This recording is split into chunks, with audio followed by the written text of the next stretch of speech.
Exhaustivo, lo que pretende es, algunos de vosotros ya vais a conocer todo lo que vaya yo a comentar, pero para algunos habrá unos cuantos detalles que serán interesantes, y lo que pretendo dar es una visión general de qué es el flex y qué es lo que importa realmente a la hora de trabajar y de hacer un fitting y en el montaje del palo, ¿no? Una visión.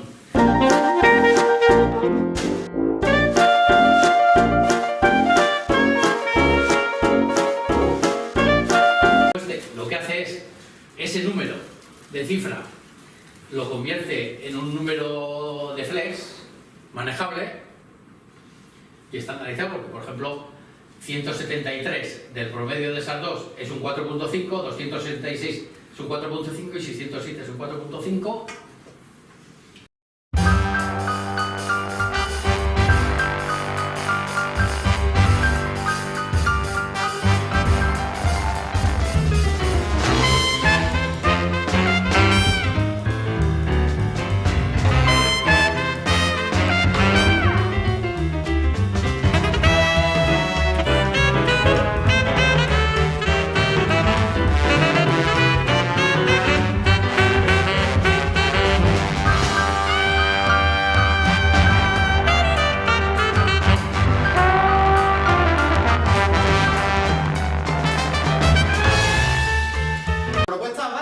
De valoración física sería el temple, puente isométrico, sentadilla, tocar las puntas de los pies y la valoración del grip.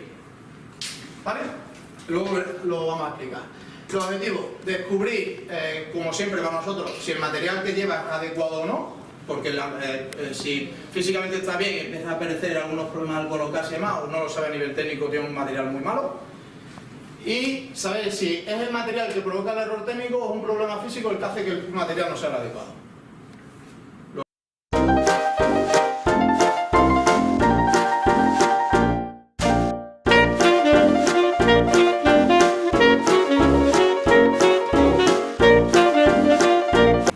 Soy Borja Fernández de Bobadilla, vivo y trabajo en Bilbao. Soy club fitter y club maker.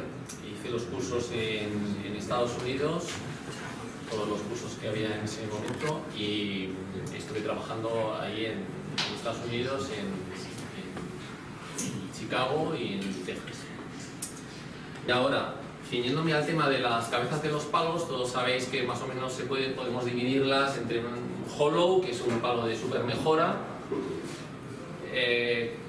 Voy a hacer otra división que es un cavity, aunque el hollow es un cavity, pero dentro de los cavity podemos hacer un cavity un poco más complicado, siendo fácil. Luego el improvement, y luego digamos un cavity de jugador, que puede ser pues un Tiles AP2, y luego los blades, porque prácticamente un muscleback es prácticamente un blade. Esa teoría de aprendizaje de no, vete dándole con un 4 porque así cuando le das mal te vas a enterar, gracias a Dios en el resto de la estructura educativa no se utiliza, porque si no estaríamos todavía en clase pegándole con un palo a los alumnos de 8 años. Cuando se vino una chica de un club, una niña, 12 años, oye, que me han dicho en el club que ya puede usar varillas de acero en los weights, porque ya juega muy bien. Y yo me contesté, ¿y cómo de bien? ¿Como Lidia Co o mejor?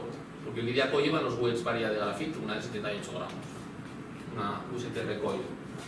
O sea, quiero decir que las posibilidades que tenemos hoy en día gracias a la tecnología, gracias a la reglamentación que hizo la USGA y la Royal Lancing de limitar la transferencia de energía, eso ha hecho que otras áreas de investigación que están libres, como las varillas, pues vean y digan, este es nuestro momento, ahora sí me sale rentable investigar, porque el que quiera mejorar va a tener que venir donde mí.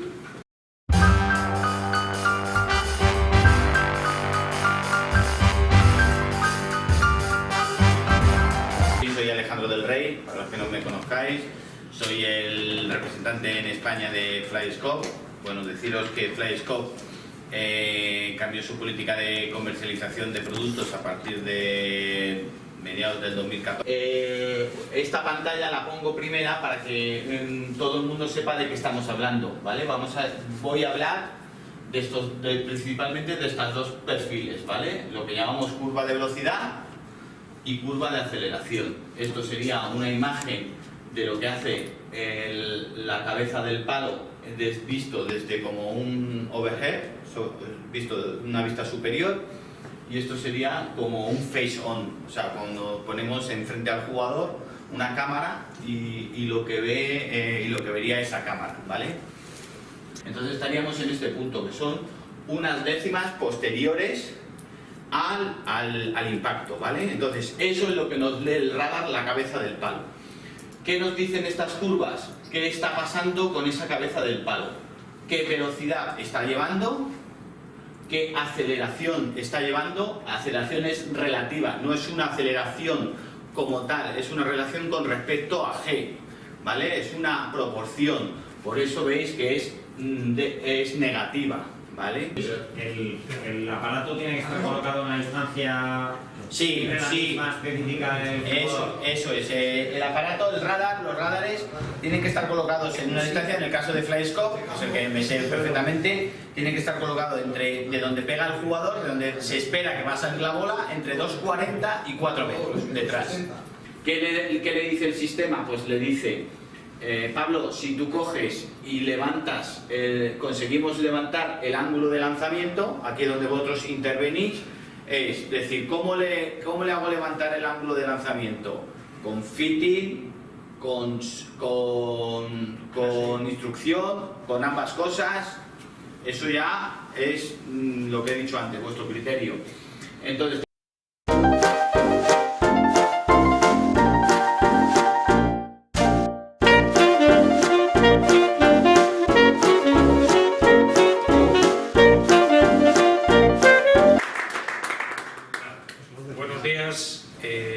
ya sabéis mi nombre y creo que me conocéis todos.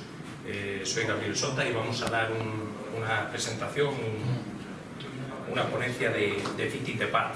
Yo voy a explicar básicamente lo que yo habitualmente suelo hacer en un fitting de pad. Entonces, primero que nos encontramos en el fitting de putter, esto es algo a gestionar con el jugador, tenemos dos opciones. Si no más, porque podemos hacer un híbrido.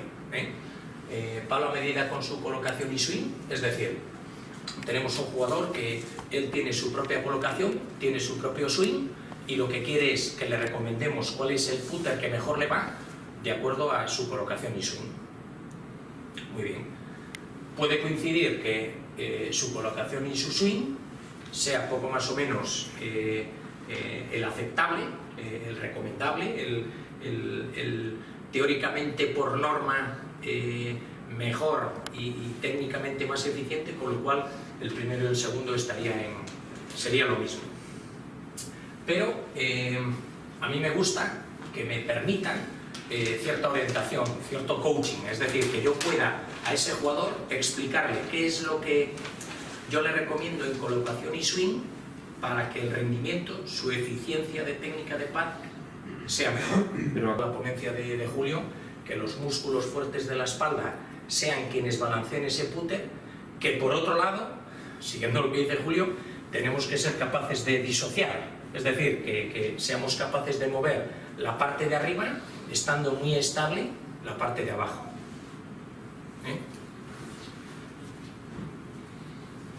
Bueno, Fitting Putter Tool, este es el que os he enseñado antes, ¿vale? Será la herramienta que nos ayuda con la longitud o putter sin grip con diferentes longitudes o varios putters de diferentes longitudes. Es decir, a la hora de saber cuál es el putter, la longitud del putter que necesita ese jugador a través de ese coaching, lo que necesitamos es o varios putters con diferentes longitudes para ver que la postura es la adecuada y le va bien, o uno que se pueda adaptar, o yo creo que este merece la pena que lo paséis por ahí, porque es un putter que viene con longitudes escritas y es, pues vamos a decirlo así, un grid de pad móvil.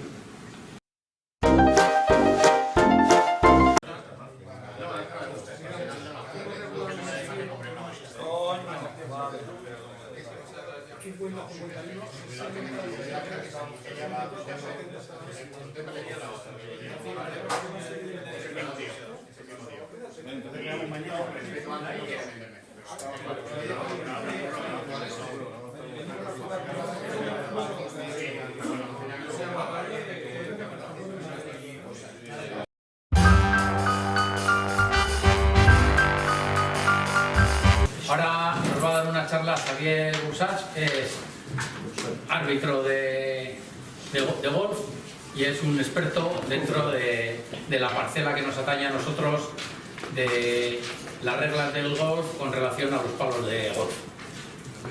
Y nos va a dar las explicaciones de lo que nos hace falta para no meter la pata y montarle un palo a un jugador que luego se lo declaren ilegal y lo descalifiquen. O sea que estar atentos, que es muy interesante.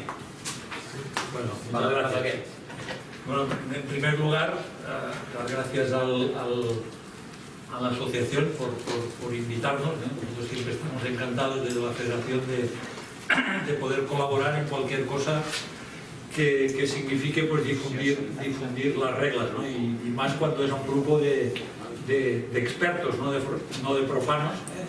Con lo cual espero que la charla pues, sea interesante. Yo, primero, esto es el índice, hablaré de una declaración de principios conjunta de la USGA y del Royal Ancient sobre qué es lo que pretenden al elaborar unas reglas sobre los palos de golf.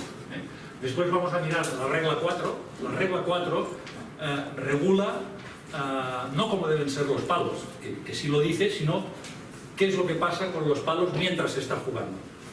Y después entraremos en el apéndice 2, que es el motivo principal de la charla, que lo que dice es cómo deben ser unos palos de golf para que sean conformes a las reglas. Y dentro de este apéndice, desgaste y alteraciones. Un palo que es conforme a las reglas cuando es nuevo, lo sigue siendo a través del desgaste que va adquiriendo por su uso. Después veremos un ejemplo en las decisiones de qué es lo que quiere decir esto.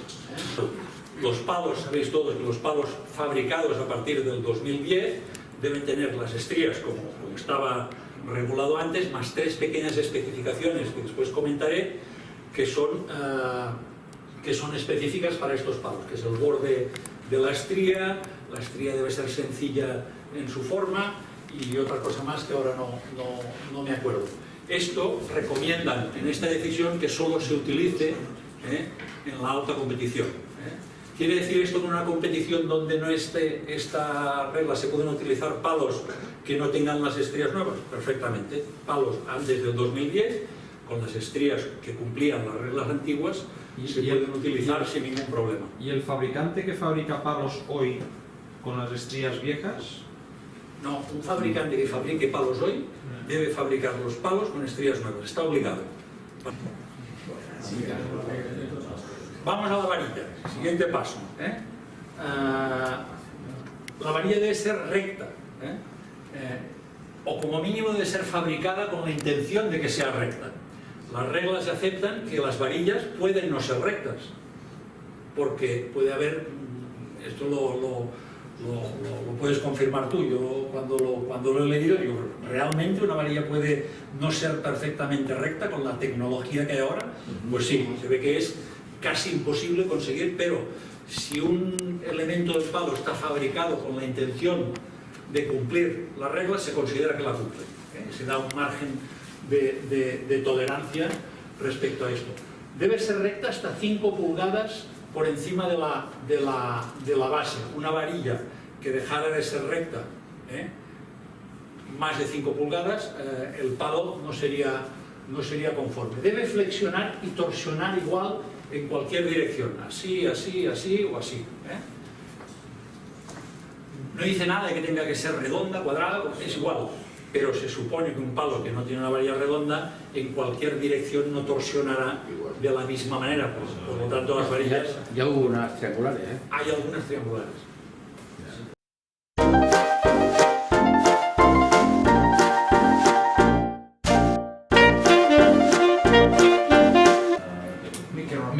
Miguel Ángel Rapado, conocido por Miki, amigo de todos, nos va a dar una charla de fitting de junior. A Miki ya le conocéis todos, es el flamecker europeo del año, el hombre que está en todas las revistas y en todas las portadas este año. Hacer un pequeño análisis de qué es lo que era el golf en los niños cuando teníamos, yo en mi caso tenía 10, 12 años, ¿vale? ¿Cuál es la tendencia que se tiene ahora? Y vais a ver a partir de un momento cómo va a haber un punto de inflexión y para dónde va a ir a cambiar, ¿vale? Bajo mi punto de vista, siempre a los jugadores siempre les planteo lo mismo, yo a los niños, bueno, pero viéndolo de esta manera aquí ha quedado un poco desconfigurado por cómo viene el ordenador. Bueno, yo os pregunto, ¿os acordáis cómo eran los palos hace 20 años? ¿Los de niño? ¿Os acordáis del típico palo recortado de tu padre que le habíamos metido cualquier varilla? Bueno, ¿qué material empleábamos? ¿Qué importancia le dábamos al material? Éramos mucho más activos. Y la cosa más fundamental, lo que creo que la videoconsola la tocábamos bien poco, ¿vale? ¿Qué pasa? Que nosotros realmente en el colegio, en educación física, como lo llamaban antes en gimnasia, practicábamos un montonazo de deportes, ¿vale? ¿Qué pasa? El primer problema que nos encontrábamos, el material que empleábamos, material de adulto remodificado para nuestra altura. El material predominante que había en aquella época, ya os digo, hace 20 años empezaban las varillas de grafito, pero básicamente eran todo varilla de acero. Hace más o menos unos 10 años, las marcas de golf dijeron, bueno, tenemos que incluir en nuestro catálogo algo de niños, porque realmente es un sector de mercado que no estamos tocando, ¿vale? Os he puesto un ejemplo de un juego de Callaway, no sé si os acordáis de este juego de Callaway, lo habéis visto, sobre todo los que dais clase. Realmente el problema que había, si os acordáis, es que las cabezas sí eran más pequeñas, pero tenían un hándicap. Las varillas pesaban un montón, eran varillas muy pesadas. Varillas de grafito que a lo mejor pesaban para un niño 60, 70, incluso 80 gramos en según qué marcas, con una rigidez muy alta también, ¿vale?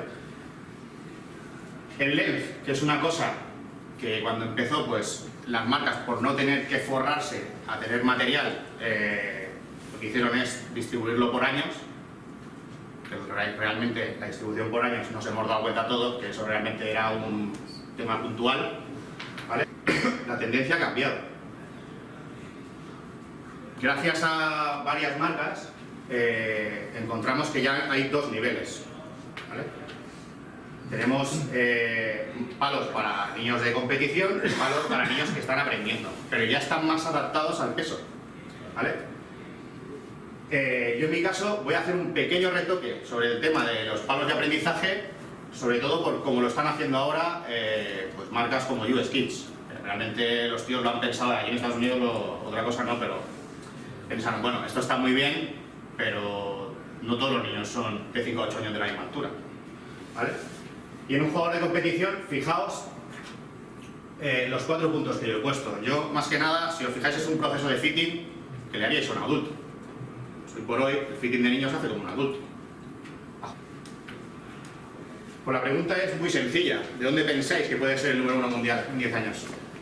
Asiático. ¿No os pensáis que más o menos puede estar por ahí? En mujeres ya lo estáis viendo, que están empezando a... Sí. Bueno.